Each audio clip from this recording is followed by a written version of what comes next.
Christ, you blow out the mics at the beginning of every single one of these episodes. I have to go back in, do a fuck ton of editing. Well, Evan, don't you see? Because of your energetic ass. Don't you understand? I hope all you liberals out there are happy that you got Joe Biden in the White House, because he's done slurped up every drop of gas in the nation to where you can't even go to the grocery store. Had to fill up 32-gallon trash bags full of gasoline just to live.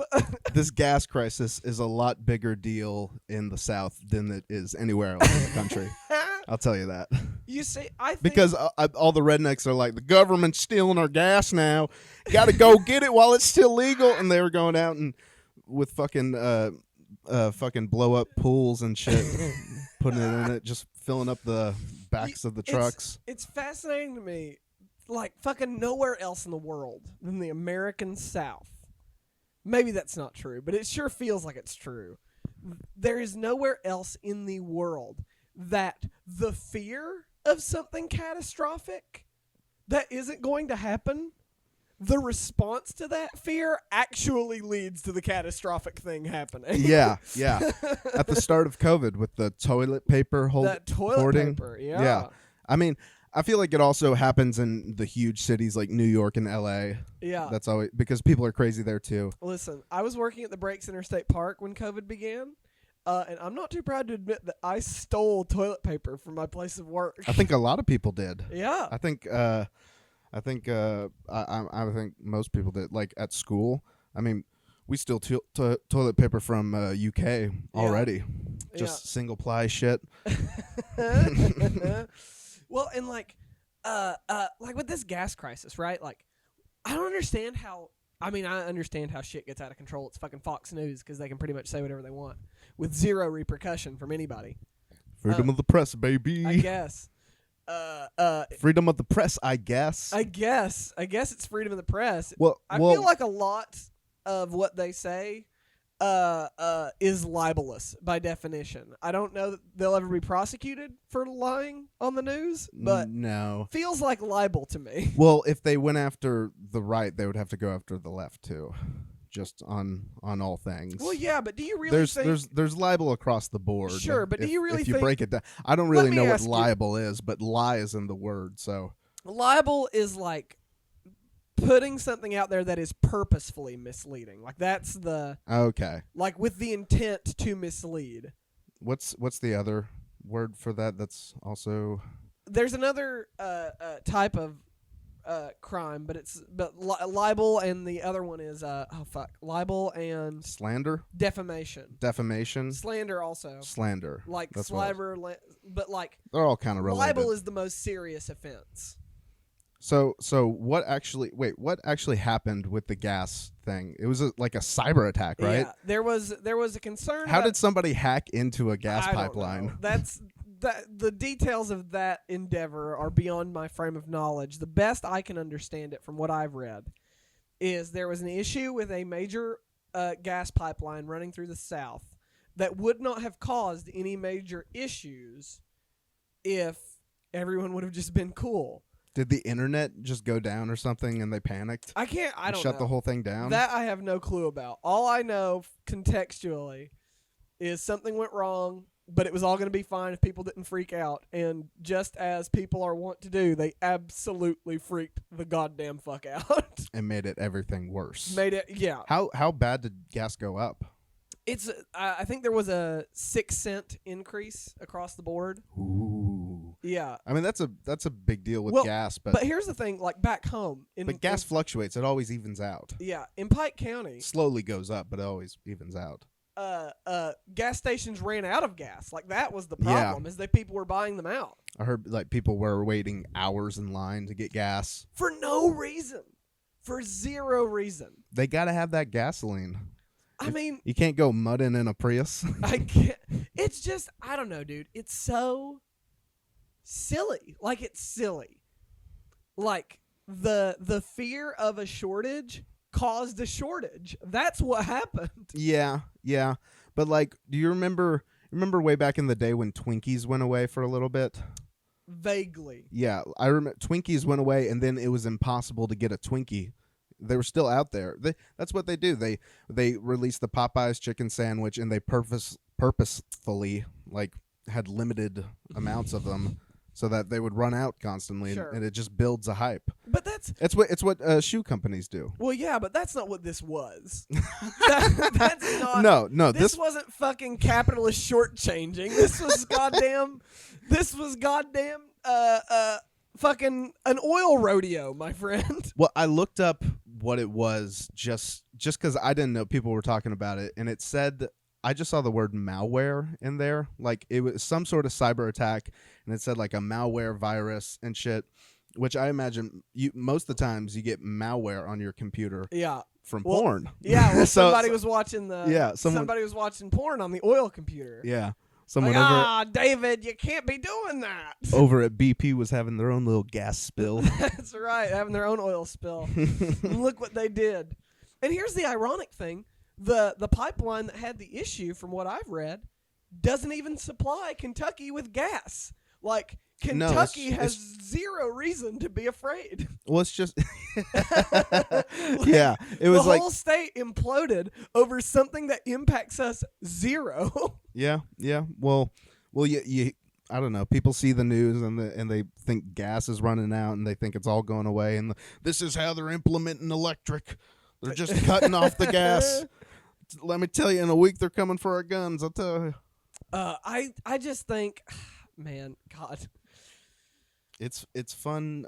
It's fun times Well, to live in Kentucky. But I think it's larger than that. I just think that it's a consequence of like the fear mongering that people have just gotten to the point of accepting, right? Like, you can say anything terrible on TV now, and so many people will believe you. Yeah, same with You can just be like, I could go on TV right now and be like, fuck, what could I say? I could say like, every lightning bug in the world is filled with gay juice. gay chemicals, and Yeah. they're gonna burst, and They're gonna burst and turn all your kids gay. They're gonna turn your grass gay, and the bluegrass will soon be the rainbow grass. Yeah, well, It's and all like, part of a conspiracy. and literally, people will have exterminators out trying to kill fucking lightning bugs in a moment's notice. Yeah, but those people are stupid, and it's like the internet is But around. are they? Are they though? I think baseline, yeah, they're So- gullible But at least. gullible. I think that's a more accurate word. But the thing is, I think most of the thing is it's mostly like old generations, like crazy old people, and like boomers who go like crazy into the radical extremes. They're used to times when I guess no, that doesn't make sense. I was gonna say because they're used to the government always telling the truth or what they thought to be the truth.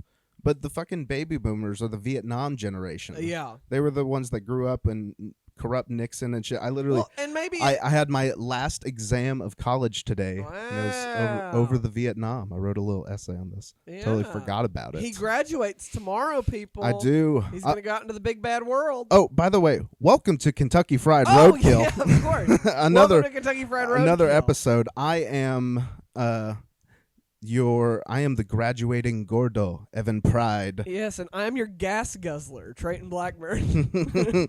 Your ass guzzler. Your ass guzzler, Treyton Yeah. Blackburn. I am graduating tomorrow. It feels weird. Does it? Yeah. Let me ask. It doesn't feel like high school senior graduation at all. No, it did not for me either.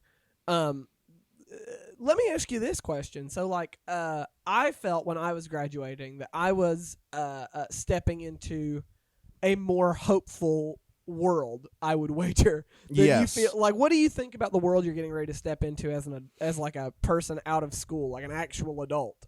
Well, I'm actually pretty optimistic about it because I'm going into stand-up. So after I graduate, what I'll be doing most of the time is just open mics at night. Right. Just doing my own writing and just creative shit, trying to make money where I can make money and save up and shit.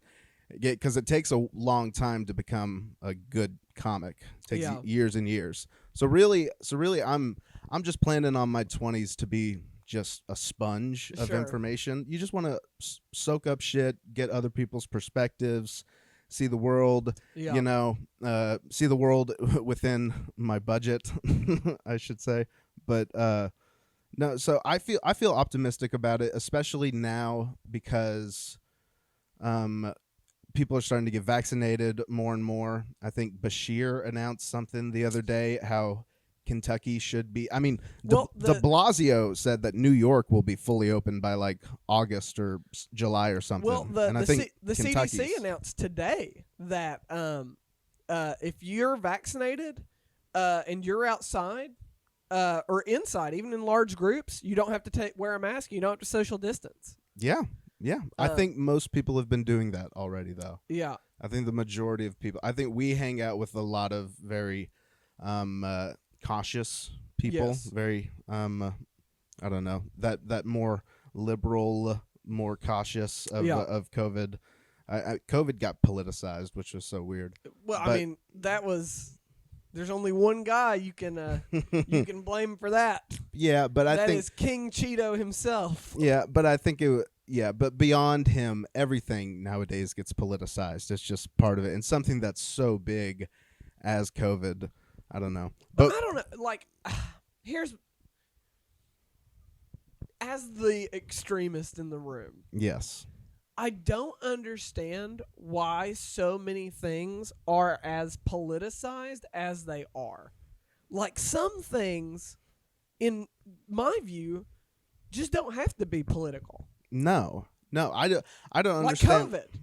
Like, conservative. Because COVID immediately affects health, which immediately goes into healthcare. COVID is just like a whole extensive, like, people talk about healthcare for years, and they talk about like a big what if like a big disease happens and stuff. What would we do then? COVID was just the big disease. We would fuck ourselves over. Exactly. So really, COVID. That's exactly what we would do. COVID is just an aggravation of the healthcare discussion. But I also think there's something about because like this wasn't a problem. I mean, it was an issue. It wasn't a problem before COVID got It was here? a problem, but like COVID really like showed it off. Is like this obsession with personal liberty and like how people choose to define that. Yeah. People. What liberty is. Like, and what your liberty is, I'll go out and get sick and die if I want to. The government can't tell me not to get sick and die if I want to. Yeah, but that's liberty to some people. That's if they. But like those very same people are the people who are like, well, there should only be one religion because there's only one God. Yeah, like those people are hypocrites, and yes, but those people shouldn't be listened to. I don't think, but I think they should. Those people hold the highest offices of power. Yes, that's a problem. I agree with that. But I think in general, just the ordinary folk, us laymen. I think those people shouldn't be listened to, but they should have a voice. As dumb as it should be, I don't know. I believe in freedom and liberty, and you know what you do? What do I do? You know what you do to me on this podcast? What do I do to you on this podcast? I come across sounding like some conservative, like super libertarian, like you can't see us right now. You think I'm wearing a MAGA hat or some shit just because I'm sitting next to you. You're insane. I agree with you on most things. You're just insane. Everybody's sitting. You go so far. Everybody sitting next to you is insane. Right wing. Yeah, sitting next to me. That's fair. Yeah, that's fair. I am perhaps the furthest left person you'll ever meet in your life. Yes, there is a great possibility I am further left than the furthest left person you know. Yes, it's certainly plausible. And the thing with you is you can just talk me down into some corner. And I'm like, I don't know how'd I end up defending Trump? I'm not defending Trump. I just said I'm graduating. you animal. You're dressed like Animal. You're dressed like a hippie version of Animal. I am a hippie version of Animal. You would have.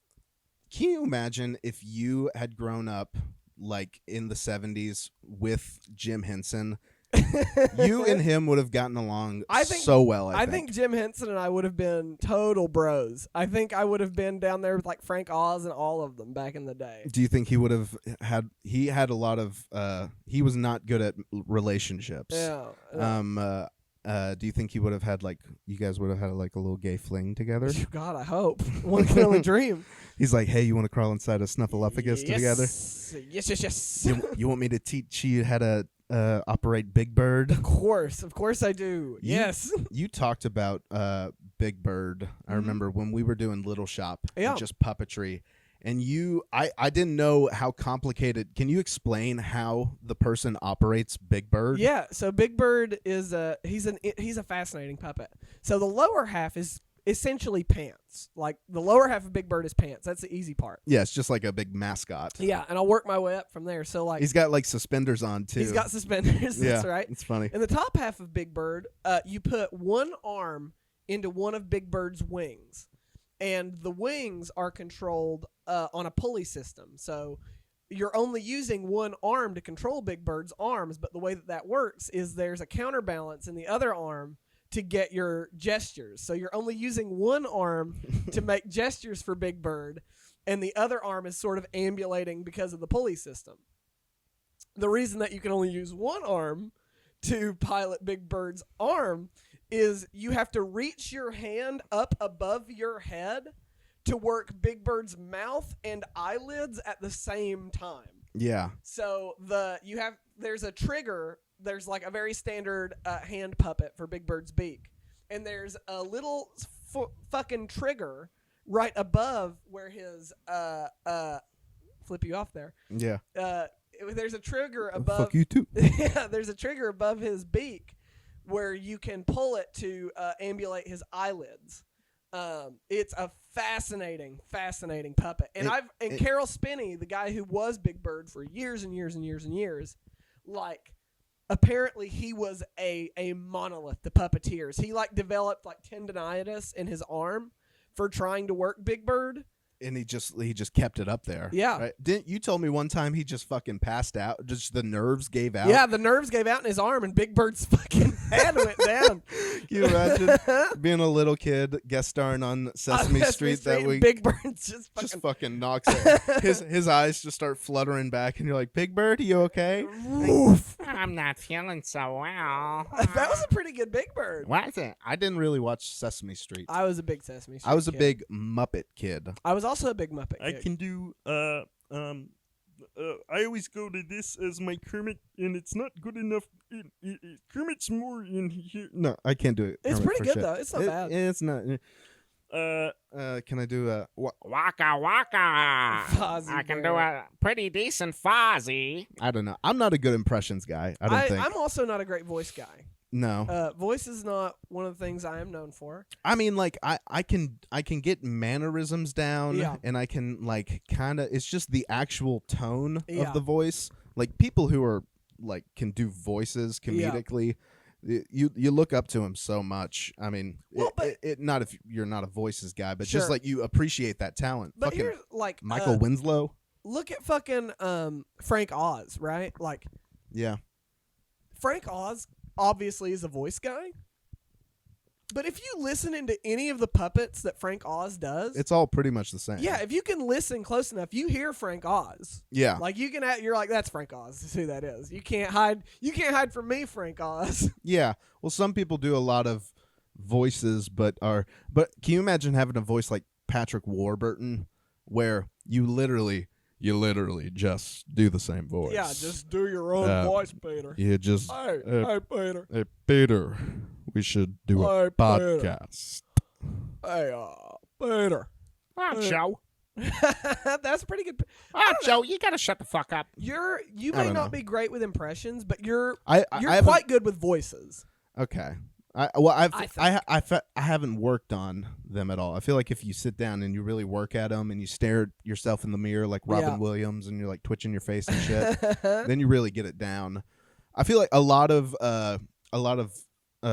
single child, what are they called? Only children. Only children Yes. are Of which I am one. yes.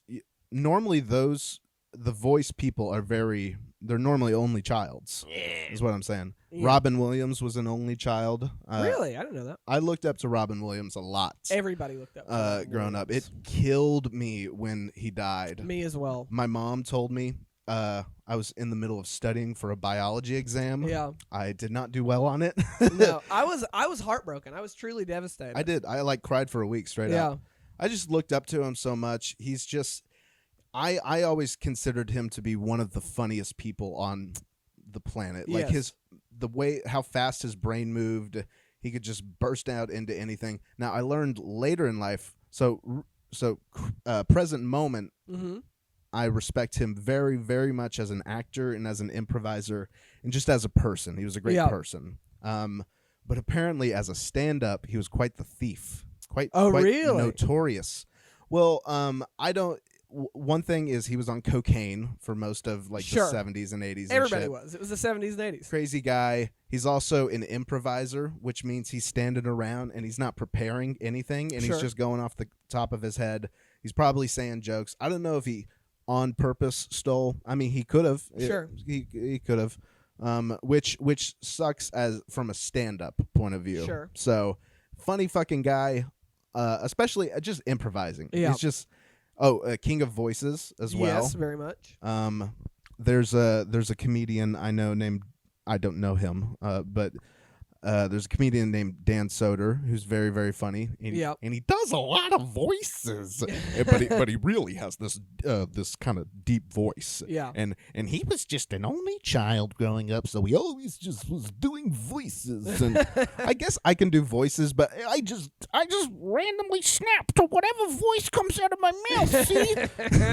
it's like yeah. I guess I could do it. Yeah. I would love to have a cartoon one day. Oh, I mean, I don't know that. A cartoon would You be know this so about much me. goddamn fun. I have very little interest in performing anymore. Yeah. My interest in performing is more ancillary, but I would love, like, if I got to be a showrunner on something, I would want to be a showrunner on a cartoon, I think. That would be so much fun. Just Yeah. like talk about guys I look up to. Trey Parker, Matt Stone, Yeah. fucking South Park, just the kings of storytelling and just keeping it fresh. And they're really fortunate because they set up from day one an environment that they could do whatever the fuck they Sure. want. And the kids never age. They always have a town. They have every character in the world. I don't know. It's just got to be so much Well, goddamn fun. And look at, like, cartoons that, like, are able to, like, push boundaries that wouldn't have been. You can do- like, look at Avatar: The Last Airbender, which, in my opinion, is one of the greatest shows of all time. It's a good show. I think it's I think it is. It's a pretty good show. I think it is one of the strongest 3-season arcs That's true. That's of true. any show. They do it in 3 seasons. 3 seasons and it's done. I would say, yeah. Well, 3 seasons. How many shows get done in 3 seasons? What? I can't think of a ton. I I don't know that I can think of any. Freaks and Geeks had like 2 or 3. And, like, the thing about Avatar is, like, those 3 seasons were so satisfying. Like, you were left wanting for not, like, more in the sense that the story wasn't complete, but, like, you're like, I want to watch more of these characters existing together. I got burned out. On my honest view of Avatar. Obviously, I grew up with it. I loved it. Yeah. Fun characters and shit. My honest view of it, though, is that if they had done it like a mini series where they had really condensed it down and did it like over, I don't know.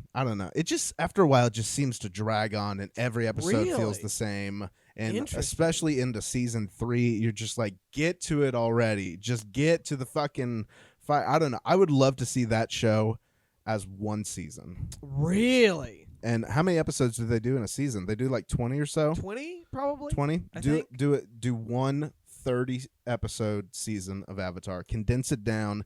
Get the story out. Get some of that bullshit. Those characters that are just copy and pasted one season to the next, except they have a different bending ability. I don't know. I don't know. I don't know that there are a lot of characters like that in that show. I don't- I'm just- trying. I'm just- racking my brain for characters that, like. There's so many characters where they just bump into them for one episode. Well, yeah, but, like, characters like I just realized I'm taking a hard stance you against are taking Avatar. a hard stance. I like Avatar. I just realized that how hard of a stance I'm taking, and a lot of most of the people who listen to this show, at least our age, are probably really really into Avatar. Well, like, but I know all my friends are. So like, there's a one episode character like Master Paku, right? Like whenever they get to the Northern Water Tribe, Katara's looking for a waterbending master. Paku's like, I won't teach you. I don't teach women. Yeah. Like, though he's a character that they only have for one episode, I can't imagine the show without Paku. Yeah, that's fair. That's fair. The same thing with like I just my major complaint is that it drags on. I don't feel that. I feel like there's really only in the show there's only 2 filler episodes. They're both in season 1. And it's the chasm where they're leading the 2 tribes through the chasm. That's a stupid episode that should have been cut. But then the other filler episode is the. I like that episode. Everybody hates that episode. I like that episode. And I hate that episode. There's the monsters. They crawl out and they're gonna get them, and they're fighting the whole time. It's such a stupid nothing episode. Yeah. How can you say the show drags on and like that episode? I don't know. It's stupid it's bullshit. Useless. Yeah, but I just I care. I think that is. I don't know. I think I'm making. My point might be moot, but I couldn't finish the third season of that show. I love the 3rd season of that show.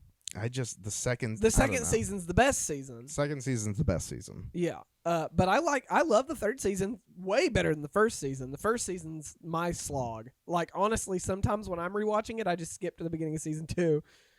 Yeah. I don't know.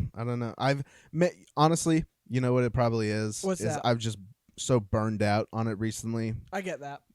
The internet rediscovered Avatar in 2020. Did, yes. And it really just blew up on it, and just, I don't know. It just, every time I went over to someone's house, they were watching Avatar, and I was just like, I tapped out on it. I don't know. Childhood show. Do you do that with a lot of shows that like are popular with everybody? Like, yeah, it took me a while to watch The Queen's Gambit, because I was like, this is dumb. I didn't know anything about it. I was like, it's dumb. It looks like one of those shows like Bridgerton or something. I thought it was like, because those shows really I don't. I mean, they're good, I guess, if you're into it, but it's just, I don't know what the obsession is with Victorian shows where it's people with American accents and it's modernized, like they're talking and we're gonna dine in the ballroom today, and then they like hit a jewel in the middle of it, and you're like, what's going on? What period are we in? These are the same people who didn't like Baz Luhrmann's Romeo plus Juliet.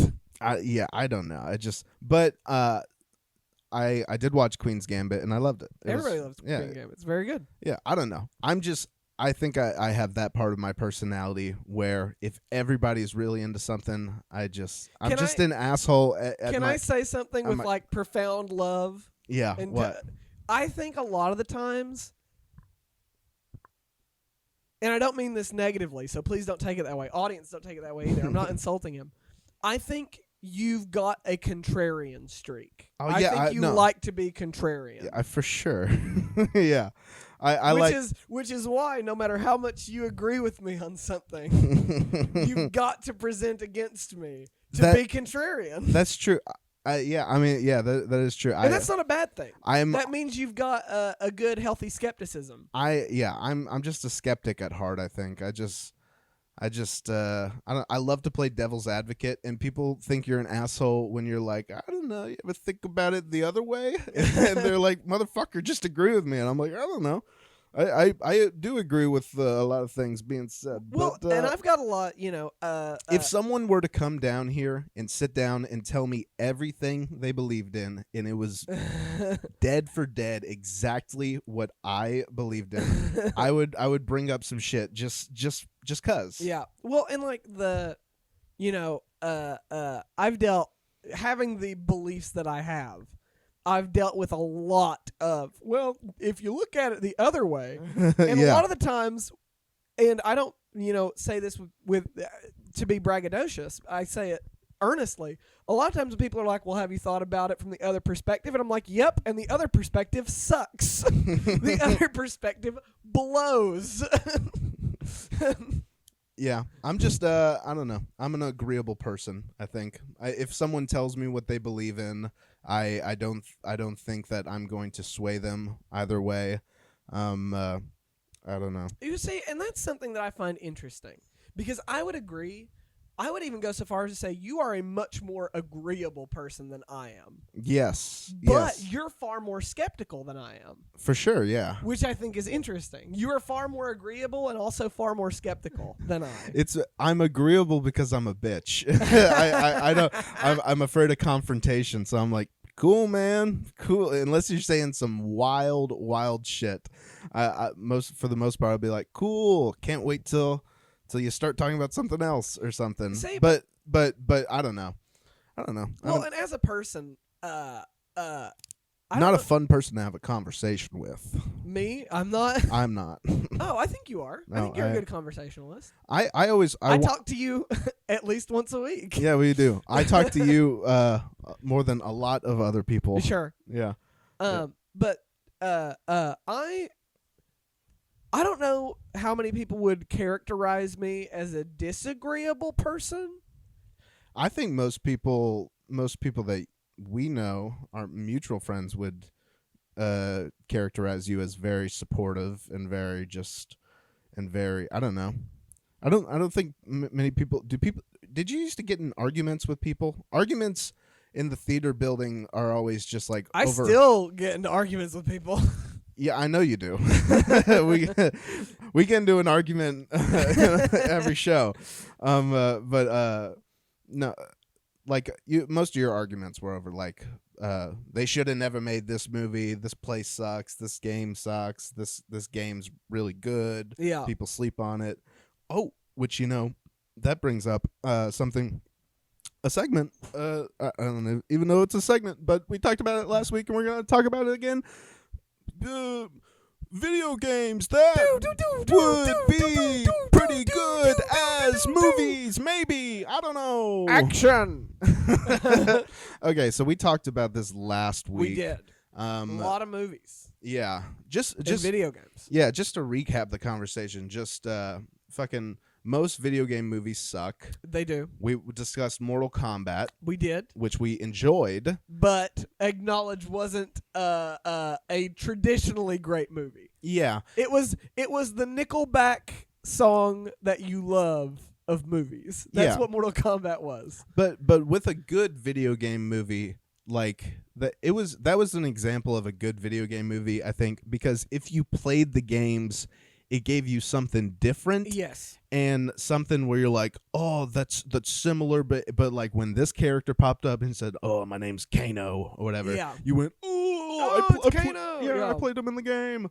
Fatality, all that shit. All that good stuff. Yeah, so I think in the way, if you played the games and then you watch the movie and you enjoy it, I feel like that's a successful video game movie. Yes, I would agree. The people who played, I don't know, Assassin's... Detective Pikachu is also a good video game movie. Actually, I would say that is how you would judge a video game movie as a success. If the people who played the video game enjoy it and didn't feel like that it's just some cheesy Hollywood adaptation. Yeah. I feel like that's how you would gauge success. I think so. I think that's a fair assessment. That's pretty fair. Yeah. And anything above that mark is just, leaps and bounds better. Yeah. So we asked people to email in. A couple we got Kellen emailed in. Kellen. Wait, so my buddy Jack emailed in. Yes. And he shat on me in one. He called you a socialist king. Very flattering, but I don't believe in kings. Yes. And he asked, who is your Smash in main? I know, of course. King DDD yes. is my Smash Brothers main. And I am a Link main. And one of my very favorite Nintendo characters. Yes. I love King DDD. You don't meet a lot of King DDD mains, do you? No. He's kind of hard to play. But, he is. But if you get good at him... Yeah, he's fucking tough to take down. He is. My buddy Kemp is really good at him. He's a fucking asshole in real life and when he plays King DDD. The problem with DDD is he's so fucking heavy. Yeah. And he's got that float.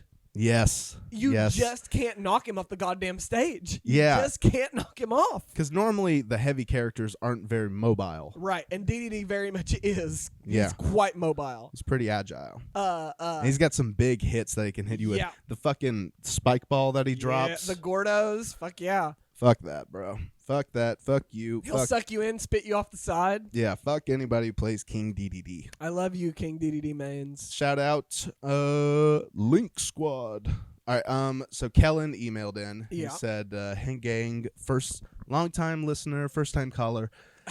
I'd love a new Doom movie that is good based off the recent games. Eternal slaps. Have you played any of the recent Doom games? I've not played any of the recent Doom games, Or but I've any of- heard nothing but good things about the recent Doom games. So much fun. I mean, you're not a shooter guy, I'm not. but it's kind of like the ultimate shooter. It I've gives you heard that. everything you're looking for. You're constantly moving around the map, different characters. It's hard as fuck. The music absolutely slaps. One of the best soundtracks in a game Yeah. of all time. I would agree with that.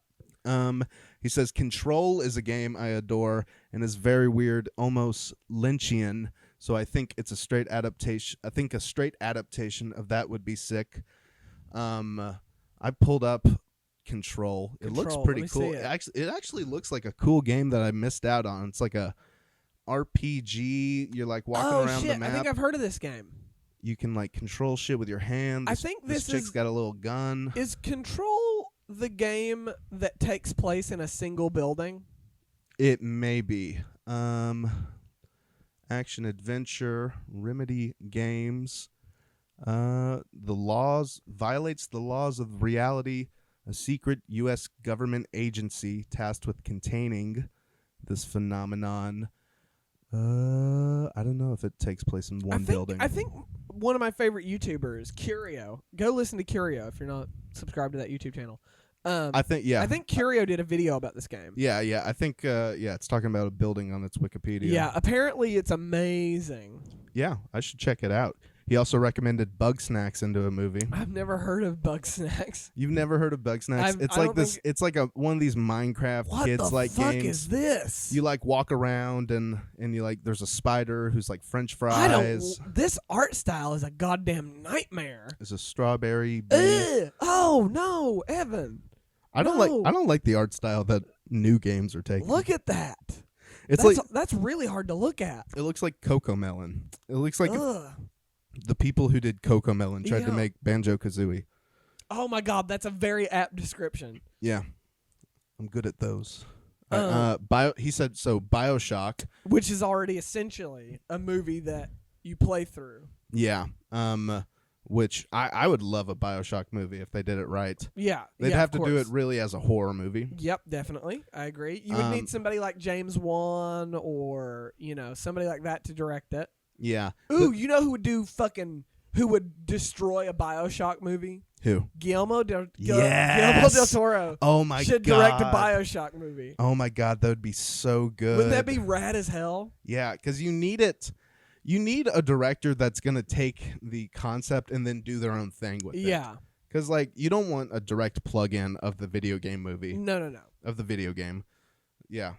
Because the video game's fun to play through. Right. Yeah, and if you jump just cutscene by cutscene, like Metal Gear, which he recommended as well. Which I think Metal Gear's getting a movie, and I think the Eiji Onuma, who is the grandmaster behind Metal Gear, is writing the script. Ah. And he's apparently Onuma did fucking Death Stranding. Like, he's known for very. I heard Death Stranding sucked. I've heard that. I heard it's just walking around with boxes on you. They tried to make walking around a game, and you're like walking up a mountain the whole time, and it's just. I've heard that as well as a game, but I've heard it's one of the most amazing stories you'll ever experience. I also heard the story. The story was shit. I've heard good things about the story. I just- almost exclusively good things. I just heard dialogue, in like a cutscene that sounded very cheesy. Everybody tells me that I should watch through the cutscenes. Like, don't play the game, just watch the cutscenes. Sometimes that's the move. Fucking, that was so funny. the Resident Evil games were very cutscene heavy. They were. Especially Resident Evil 5. Yep. 5 was pretty much, it's like they made it a movie and Yeah. then put the game Well, in and between. there are several Resident Evil movies that did pretty well. Yeah, but they're very different from the games, I think. Yeah.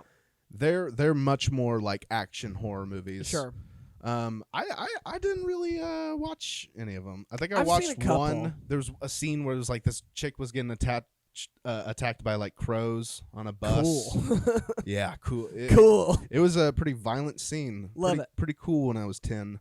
Fallout. You ever Fallout? Oh yes. Fallout New Vegas is one of the greatest games ever made. Fallout would be good as a movie. Um, that's here's a question that that's just like a nuclear holocaust movie. But here's my question about, because Fallout, what in my opinion makes Fallout such a fun world to be in is the almost farcical tone of it. Yeah. Like, it's not dark at all. No, yeah. They're very casual about living in a wasteland. Yes. And I think that with a property like Fallout, you would need, like, I think the team behind Zombieland would do really interesting things with Fallout. Yeah, Zombieland is really good. I was looking through some games. Kellen also suggests Knack 2, the movie, baby. I don't know what that is. You don't know Knack? I don't know Knack. You have not been enlightened, my good man. I guess not. It's a shitty PlayStation game. Love it. Love shitty PlayStation games. It was like a launch title for the PS4. Interesting. It was like Knack was like already on the system or some shit. Interesting. No, but I was looking through some games that I thought would be good movies, and I thought about Left 4 Dead for a second, but then I remembered Zombieland. Right. I was like, that's pretty much the same movie, Yeah. because Left 4 Dead is a zombie movie that's really bloody and gives you all the zombie things, yeah, but it has a sense of humor to it. yeah, and it also has like a fucking, you play Left 4 Dead for the types of zombies, the smokers and the witches and the fucking tanks, like. Well, and Zombieland kind of had that too, where there was like the boss clown zombie at the end. I think they had different types of zombies. Did they? It's been a long time since I've seen Zombieland. Actually, no, that might be another movie I was thinking of. More modern zombie movies, they always have the different types of zombies. Yes. I wrote down some games. Did you ever play Dead Space? Yes, I have played Dead Space. That'd be fun as a horror Dead movie. Space, but that's just Alien. Now that I think about it. But with zombies. Yeah. Yeah. But, like, here's the thing about Dead Space. Spoilers for the first Dead Space if you've not played it. That twist. By the way, I've purchased both Dead Space 1 and 2 and could not play past the first level. I was too scared. What, Evan? Too scared. The craziest plot twist. I bought Alien Isolation. Couldn't play past the first level or Dude. 2. Yeah, dude. I have missed out on some good games because I cannot I'm play. a big piss baby. You're a piss baby. I'm a scaredy cat, dude. I cannot. I can watch any movie because all I have to do during the movie. You don't have is to be involved. Yeah. I don't have to. In the movie, I'm watching it, and I'm like, don't go down that hallway. It's obviously down that hallway. Yeah. And in the video game, I'm like, fuck. I gotta go down the hallway. Yeah. Yeah. So I don't do well with them. Jump scares where I can like walk into it. I would rather play a VR game almost. I don't know why that is, but I'd rather almost go full in. I need someone to I take that back. I don't want to go full in. No. I take that back. Actually, I could play any scary game if I have someone sitting next to me. I think. I'll sit next to you if you want to play a scary game. Can you sit next to me while I play Alien Isolation? Yes. I paid $60 love to for do it that. and played the first level. Well, here's like a couple of years dude, ago. I'm glad I didn't fucking spoil it. Dead Space 1 has the craziest plot twist of any game I've ever played. Crazy. I probably heard it. If you say I've probably heard it, and you're not reacting with that's the craziest shit ever, you've not heard it. Okay, maybe I haven't. But I played Dead Space 2. Would that give it away? I don't know. I can't remember. I've never played Dead Space 2. I've only ever heard people talk about it, and I can't remember if it's referenced. Dead Space was cool because it was like I played a little bit of it. I couldn't get through either game because it was just too scary. But it was fun because it was like a Resident Evil game. where like you had to control your inventory. You could only carry around so many things. See, like, I like being scared while I'm playing a game. Like, it's so cheap, but like, I played the Five Nights at Freddy's games just to fucking endure the abuse. Yeah, I can do it. I don't know. I just don't get anything out of it. I never watch a scary movie by myself either. Like, I'm never just in the mood to watch a scary movie by myself. I think being scared, it's more fun when you're around other people. I agree. And when you're alone and you have anxiety, it just can spin you out sometimes. Yeah. I don't know. I've always wanted to direct a haunted house. Dude, you should direct a haunted house. I've always wanted to direct a haunted house. Chainsaw go now. Go now?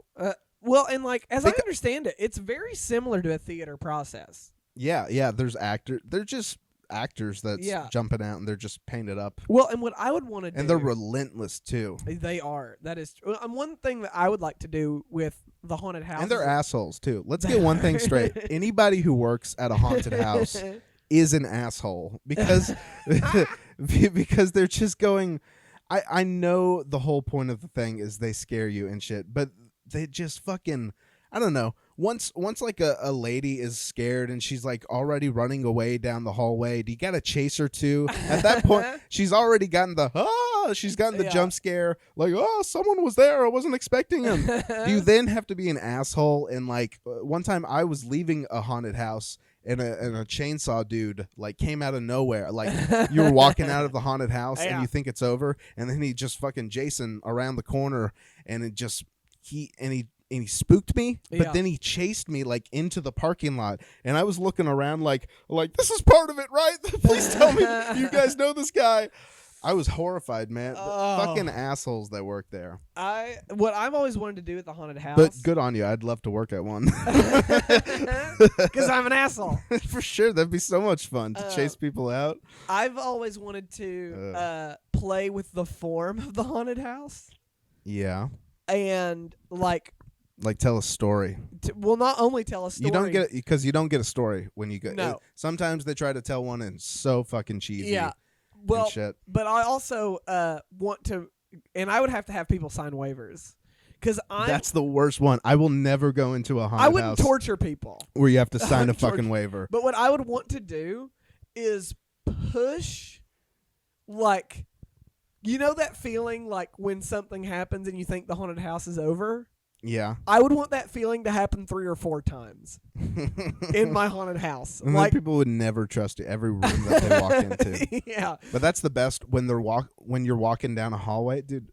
We went to this haunted house one time, and it was just so dark, and the hallways were so narrow, and we were like all huddled up together, and we were like, get over here. And then we like walked out, and then like we walked out into the lobby where you buy your ticket. We weren't even fully in the fucking hallway of the place yet. Yeah, but like you know that feeling like you just don't trust it. You don't trust it. Like, you know they're trying to fuck with you, and you don't want to get fucked with. But you're going there to get fucked with. Imagine the first chunk you go through, like it's a very typical, very normal haunted house, right? You're in that for like 10 minutes, whatever. Would you name it Treyton's Mansion? No, Luigi's Mansion? So. I don't think so. But like, so the first 10 minutes is very standard, normal haunted house. Yeah. Then you walk out of that section, and you're like in the exit queue like of the haunted house. The first 5-10 minutes, you want them thinking like, this haunted house fucking sucks, man. Well, it's a normal fucking like, ooh, Wolfman, whatever. Ooh, wavy mirrors. Yeah. But you walk out and you're in an exit queue, and it's like you're walking out of the haunted house, and like as you're walking through the exit queue, you just like start noticing like little spatters of blood, and then like you come across an employee like in uniform who's working at the haunted house just fucking disemboweled, and they're like, oh fuck, the haunted house isn't over, shit, fuck, get chased out of the building. I mean, that would be a really good one, where because my biggest fear when I go to a haunted house is, I think if there were a serial killer that was just like trying to kill people out in the open and shit, you would do it at a haunted house, and then people would be like, oh, the really good effects they have over here, while the guy's just like, it's not like a bit or something. And then, but so if I would think if you were going to have your own haunted house, you would make it set up to where like all the where it looks like the haunted house has gone wrong. Yes. And some shit is actually popping off. Yes. And the people who are smart enough are going to be like, the haunted house is still happening. Yeah. But and you would have to, in my opinion, to temper that, whatever like the real shit that's going down, it would still have to be supernatural. Because at some point, if it gets too real, it gets dangerous. You it's got to be supernatural. But like, what scares me is like when I've had a nightmare and instead of waking up, I'm like still dreaming. That's horrifying when you wake up. I want that experience in a haunted house. Yeah. Of like a never ending nightmare. And like when it actually is over, the people come out and they're like, is it done? Is it done? They're getting in their cars on the way home. They're like, is anyone following us? Is this the end of the haunted house? I think that's so terrifying. Ooh, how about this? We make a haunted house that's also an escape room. Because an escape room, you have to involve yourself with the story of it. You know that there's a fucking haunted house like that in Lexington. Really? Yeah, there's one. Breakout does one called the year I did it. It was called Schoolhouse. I've done the breakout rooms before. Yeah, where they did a horror one. That was Schoolhouse, but then I did one that was like an old timey mansion and stuff, but it wasn't scary at all. It was like maybe you would open something up and be like a bloody handprint or something. That Schoolhouse one was fucking scary. They jump scared us all the time. No, we didn't like. There were no like actors or anything. There were actors in the one we were in, but anyway. And then there's one Lexington haunted house company. They have a type of haunted house called I think it's called 13 Monsters. Ooh. And the way that 13 Monsters is, it's 13 rooms that you have to work through. And at certain time intervals, a monster gets released into the room. Dude. And you have to, like, you're on a clock to get through it before the 13 monsters come after you. Okay. Wait, that's interesting. So, like, you're in a room and they just release some dude dressed as Frankenstein to fuck with you? I think you get chased. I've never done it. I've only read this. Hold on. Let me see if I can find that synopsis. Give me a second. Okay. Yeah, I would think that would be really interesting. Like a break house. They should. I mean, someone should do that. Someone should just like get like a giant mansion and then just make the entire thing just this experience. That every night there's a performance and people are just making their ways through and they have to fucking unlock codes and shit. I don't know. It'd be cool. Fright Nights in Lexington. Fright Nights in Lexington. Fright Nights at Freddy's. Fright Nights. Fright Nights at Lexington. Freddy's. But I like just the fucking idea of a never-ending haunted house. Dude, wait. Among Us the movie. Among Us the movie. Among Us the movie. Put it out. Put it out. Me and Evan will direct it. People have already made their own Among Us the movie. Oh yeah. I mean, the movies on YouTube. You go on YouTube. There's so many just like little animated Among Us. Have you seen the dude who's like, "Holy shit, dude! Among Us is here, dude." That red thing, that's the imposter. Dude, oh my god. This note, it says sus. Sus is the thing that they say in... I have missed everything about Among Us. I know nothing. I know that it's essentially a werewolf game. Yeah. Or like Town of Salem. No, what? Werewolf, werewolf. Oh, okay. One guy's the werewolf. Yeah, pretty much, yeah. It's like takes place in space. I was like, what? No, it's. I just imagine little cartoon werewolves running around. Yeah, that's all I've heard of it. You're not super involved in the internet. I'm not super involved in the internet. Thank God. It was a huge meme for a long time. Yeah. And it still is in some communities. The younger communities. Okay, it's called 13 Doors. I finally found it. Okay. The clock is always ticking, and every minute a new monster will be released from its chamber to find you, chase you, and terrify you into begging for mercy as you navigate an industrial prison of rooms.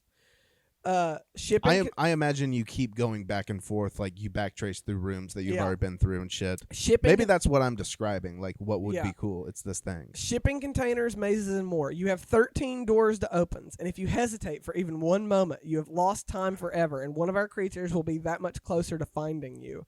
What lurks behind each door are completely custom scenes of horror, topped off by some of our most unique characters your mind has ever witnessed. We have pulled out all the stops on this one and are going straight for the jugular, so bring your best screams, and if you don't, we'll find it for you. Just remember, there is no turning back because the clock is always ticking, and each passing second you're being chased by more and more creatures of the dark. So what happens when a monster gets you? I don't know. We should go this year. Yeah? We should go. Do a 13 Let's do 13 doors this year. 13 reasons why we 13 walk through reasons the why. 13 doors. And maybe they'll let me be involved with their haunted house and let me direct one year. Yeah. We end up just chasing the monsters around. Yeah. You scared of this? They're like, where's the waiver?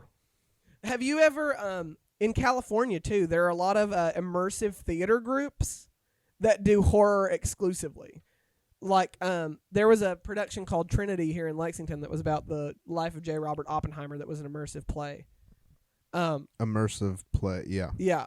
So, like, imagine that, but it's horror. Like a 90-minute horror play that you're stuck in. Immersive plays, those are the ones where, I mean, obviously I've heard of them, but like in practice, it's like a house that you just walk in. Yeah. And it's like you're walking around at a dinner party, but really there's a play going on. Yes. Those got to be weird to go to. I really like them. They must be fun. They are very fun. Yeah. Yeah. Because, I don't know, I love immersive experiences. It's like dinner theater. Yeah, almost. But even more so. Like, I just love feeling like I get to be a part of the story. Yeah.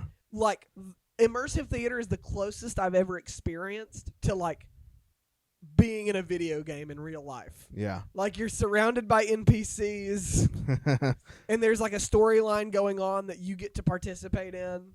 Yeah, some people are really resistant to, like, interaction with theater, which I totally get. I'm one of those people. Yes. I mean, like I'm a graduating theater major, but if I go to a play, I'm not sitting in the front row. No. Because I'm like, what if during some dance number, somebody comes over to sit on my lap or whatever? Yeah. I already got pulled up on stage during one of your fucking shows. I don't know. It's a lot, and especially if you're a performer, you feel like when you get on stage, like you gotta be on. It just takes over, and you're like, oh shit, what's a funny thing to say? Well, and here's goofy face. I've gotten a reputation. I am notorious for, like, if I'm in an audience and you put me on stage, you better be ready to have your show stolen. No, yeah. Because I am dangerous, because I'll get up there and be on stage. Yeah. I'm not one bit scared to do it. And people know if you're in the audience because you have a very distinct, very loud, very cackly laugh. I do. Yeah. And I know where you are. If, like, when you go to in the past when you've gone to shows that I've been in, I know exactly where I can hear Treyton. He's in the back left corner. Oh, he came to the second show tonight. He's in the middle towards the right.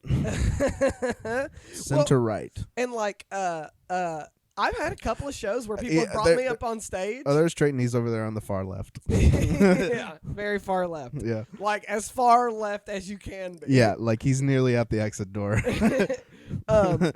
But, like, I've had a couple of times where people have put me on stage, and I've started to, like, play with them, and they can't keep up with me. Like, that's what sucks about being on stage with me, is rarely ever do I know what I'm doing.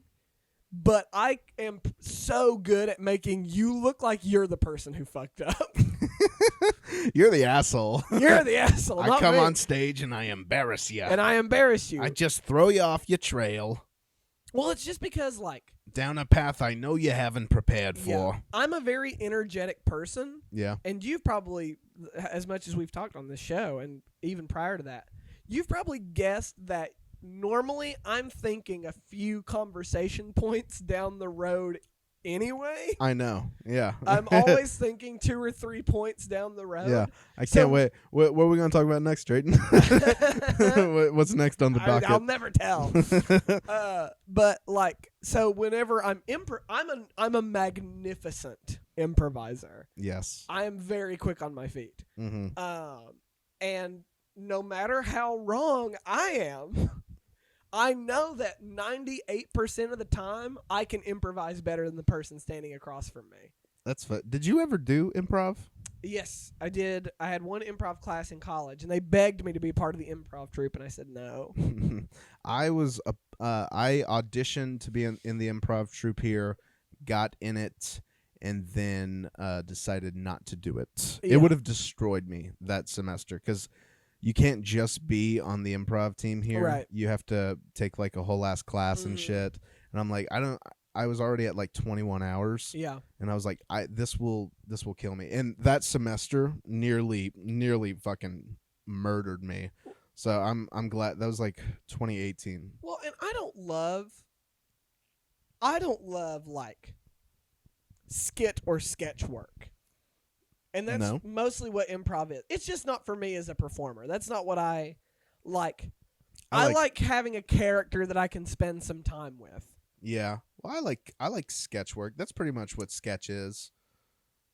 I mean, you develop a character and then you think of a funny circumstance that they would be in, and then it's just a little 3-minute presentation of a character. See, but that, Improv really, I mean, if good improv is good, I think Middleditch and Schwartz, that's on Netflix. That's very good. It's very impressive, just the long form aspect of it. But I think so much of improv has that behind it. It's just that this is funny given the fact that we know you're making it up on the spot. yeah. And given the circumstances. But beyond that, it's not roll out loud funny. Sure. Well, Roll and out loud. I really like there's a British show called Inside Number 9. Are you familiar with it? No. So Inside Number 9 is a British anthology series that like it runs the gamut between horror and comedy. Like really those are its two, like the spectrum it lives on, and it will go anywhere in that vibe. And the guys who do it, they're improvised comedians. And they are, I can't remember their names right now, but like it's a brilliant, brilliant show. Yeah, I feel like there's a lot. Improv is big in the BBC. The BBC. Well, I bet you like a lot of British television. I do. I do too. I like it's British got TV. like a weird vibe to it. It's everything is so much more serious. Yeah. Yet they take everything so much less serious over there. At the In- same time, it's like Monty Python. When you're watching Monty Python, they are talking very seriously and they are very direct and they're very intent Yeah. and in the moment and these characters believe what they're talking about. Yeah. But it's so out there that it's hilarious. I love that style of humor. Yes. I love very serious people saying ridiculous shit. Yes. I don't think there's much like because the secret of That's what South Park is. South Yeah. Park never has a tongue-in-cheek moment. Or no, it's all tongue-in-cheek. I Right. forget what tongue-in-cheek means, but it's it's a completely serious thing, and merely just the circumstances around it make it hilarious. Make it hilarious. Well, and like that's the secret to all comedy. Comedy is Tragedy plus time. Well, but also it's dependent upon juxtaposition. Yeah.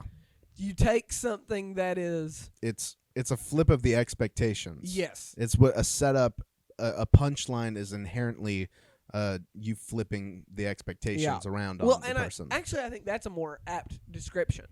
Is comedy ultimately is contingent upon an expectation being subverted. Whatever you think comes next doesn't come next. Yeah. Like, and that's done in several ways. Like somebody like John Mulaney praying for you, boy. Hope your rehab's going well. He's out of rehab. I know he's getting ready to do a special. He's back on stage. He's doing well. He's getting divorced. Yeah, he's getting divorced.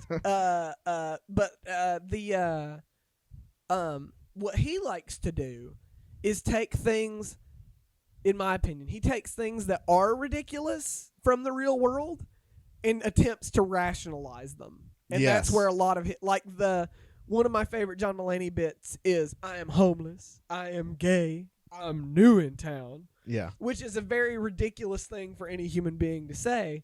And then he goes on like a 4-minute diatribe trying to rationalize why that person said those things in the order that they said them. Yeah. There's different types of comics. There's people who are irrational in a rational world, Yeah. or rational in an irrational world. Yes. People who are trying to always figure shit out, or people who are trying to who are just out there and just Yeah. doing their own thing. I don't know which style of comedy I am. I think you're probably a rational person trying to rationalize an irrational world. Yeah. That feels. I've not seen your stand up. I think so. I don't know, but like my stand up isn't I don't know. It certainly is of my voice. I wrote my jokes, Yeah. but I don't. They say it takes 7 years to develop a voice and stand up. 7 years. 7 years. So what I will be doing And after then graduating, the angel comes down. when people ask me, I will say that I am finding my voice, I'm finding my voice. and the voice is this voice, It's and it's not funny. Treyton's a communist. And I'm a pirate. Yes, but what my stand up is going to be years from now is just me going on stage doing this podcast, but without you, just arguing with you in my head. Yeah, well, I don't know. That's a pretty extreme way to look at it. Well, you got me there. You got me there. Why am I defending myself? And the people just think I'm schizophrenic. I look like Joker up there. Yeah, by that time, I assume that I will have amassed enough forces to lead a revolution. Yes, So I'll be a revolutionary warlord. I literally imagine one day you will just like you will just turn into a lightning bolt and you'll be gone. like I legitimately think that's what's gonna happen. Like you go out in your field one day and just lightning strikes you and you're gone. And I'm gone. And there's like a toy of where you used to be or something. Or there's like some weird markings on the ground. It's just like, okay, the aliens they finally came back and got what they left. They finally collected them. Well, and like here's the thing, I don't know, because this has happened consistently. You're alien litter. This has happened to me consistently in every like social group I've ever been involved with. I always get like that thing you just said to me, that you think one day a lightning bolt's just going to strike me and I'm going to disappear. Yeah. That is nowhere near the first time someone has described me that way. Yeah. People Like every group I get involved with, I get like I'm almost a cryptid. Like I get mythologized so much in groups. Because when people think of like someone who would like drive a car off a cliff or something, if they're just trying to think of like who would do something like that, who is unhinged and crazy enough to where they would do something like that. Yeah, they think of you, a modern day Thelma and Louise. There was a time in high school, not in high school. There was a time in college where everybody was like, I think Treyton might be the Antichrist. Yeah, I think he I might still be. think it. They're like he's so charming. He always gets his way. He's definitely evil. Definitely, we're He's all picking definitely up on that, evil. right? If we could just find the 666 on him, we could kill him and we wouldn't have to worry about it anymore. They're like he's definitely evil, but I like him, and like it's almost like. Are we being tempted right now? Yeah. Is this one of the temptations of Christ? Are we Jesus? Guys, are we Jesus? There was a moment. Somebody, a Wiccan friend of mine, who you know this Wiccan friend of mine. I know exactly who you're talking about. You know what I'm talking about. Yeah. She once looked at me and she said, Treyton, if you picked up magic, you would be the most powerful warlock of the age. Yeah. Even And just I like said- simple sleight of hand magic, you would eventually turn that into some dark art shit. Does it surprise you that I used to be really, really good at sleight of hand magic? No, not at all. I used to be very good at it. I mean, haven't done it in years. That's why I said it. But like, You're dressed like a magician right now. I am a magician. You have a little bandana on. Yeah. Keep my hair out of my face. Colorful shirt.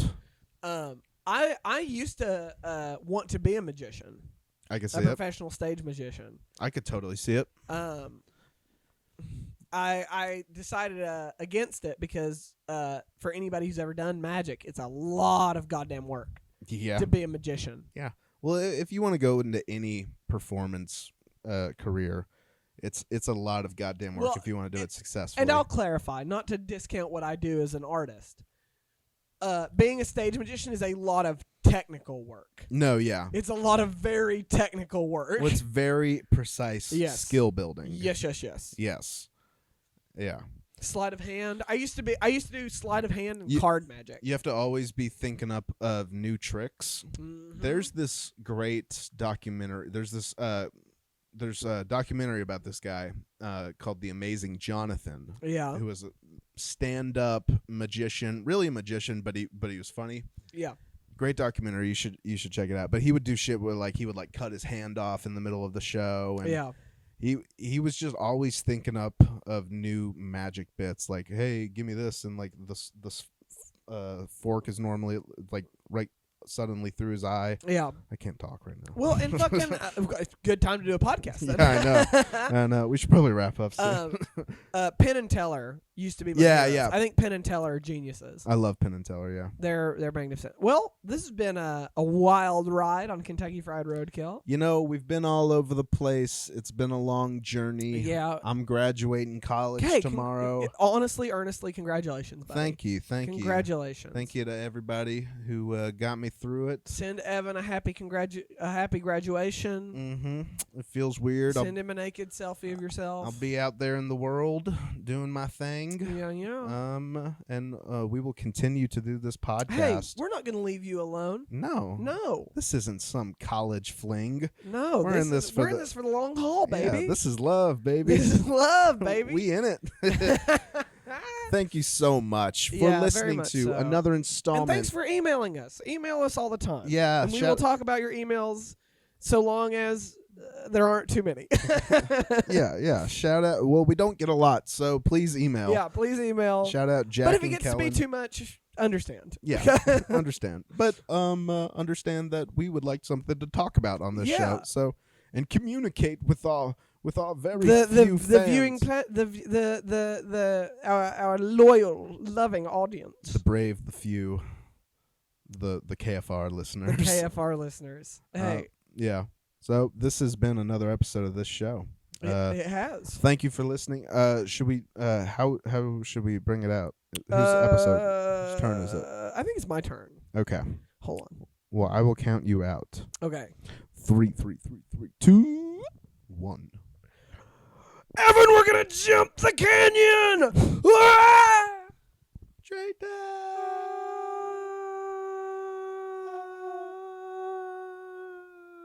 Wait, there were stairs. Oh my God.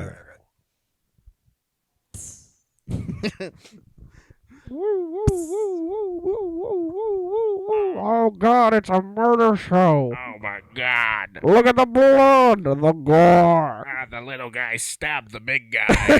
What happened here? I'm Treyton Blackburn. I think we're already signed out. This show's over. What the hell is going on?